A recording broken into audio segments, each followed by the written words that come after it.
Hi, and welcome to the official YouTube channel for the MIT Music Production Collaborative.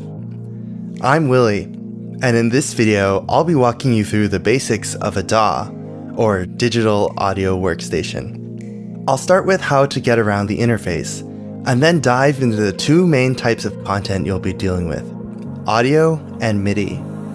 Unfortunately, I won't be talking about how to make a song. That'll be for a future video. The DAW I'll be using is called Bitwig Studio, but you don't actually need to have it to follow along. The concepts I'll be talking about will apply to most other DAWs as well. And with that, let's get started. Let's talk about the interface. Here's an existing project so you get to see things in context. I'll be talking about the 5 core panels that you'll be using on the day-to-day. Transport, Library, Arranger Timeline, Inspector, and Detail Editor. There's also the Mixer panel, which will be important later on, but I'm not going to talk about it in this video. The Transport panel has the most important button in the DAW, the play button. You'll be using it a lot, and a super convenient shortcut is to use the space bar. Transport is where you'll be able to record, turn on looping, change the tempo, or toggle a built-in metronome. The Library panel. This is where you'll find the raw building blocks of a production: instruments, effects, samples, and more. The Arranger Timeline panel is the heart of the DAW. This displays your song with time going left to right.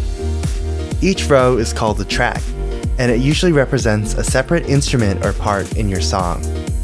You can adjust the volume of each track with a slider, and if you need to focus on a specific track, you can use the mute and solo buttons. Within a track, you'll find 2 kinds of clips, audio and MIDI clips.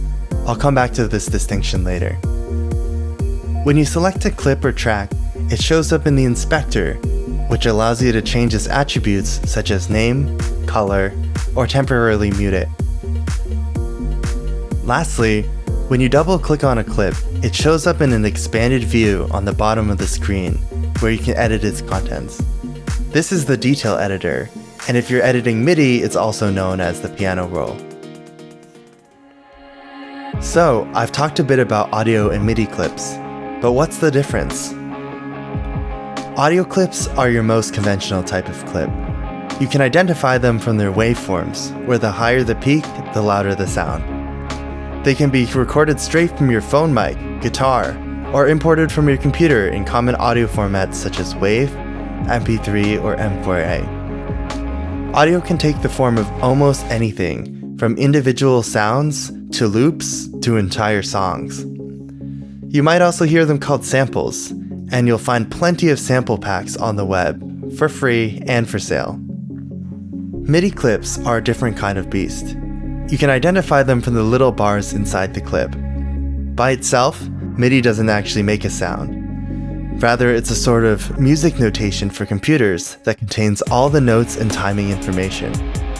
The actual sound is produced by a small piece of software known as a software instrument that reads the MIDI data and generates the sound. You'll also hear them called VSTs or plugins. Some software instruments try to emulate real instruments, like pianos, where other VSTs can take on a purely synthesized sound. Like sample packs, you can find tons of software instruments on the web, some for free and some for sale.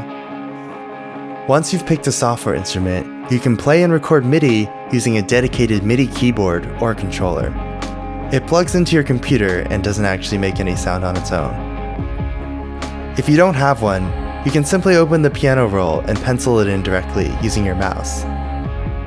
And of course, the benefit of MIDI is once you put something down, you can always go back and edit it, and even fix those wrong notes.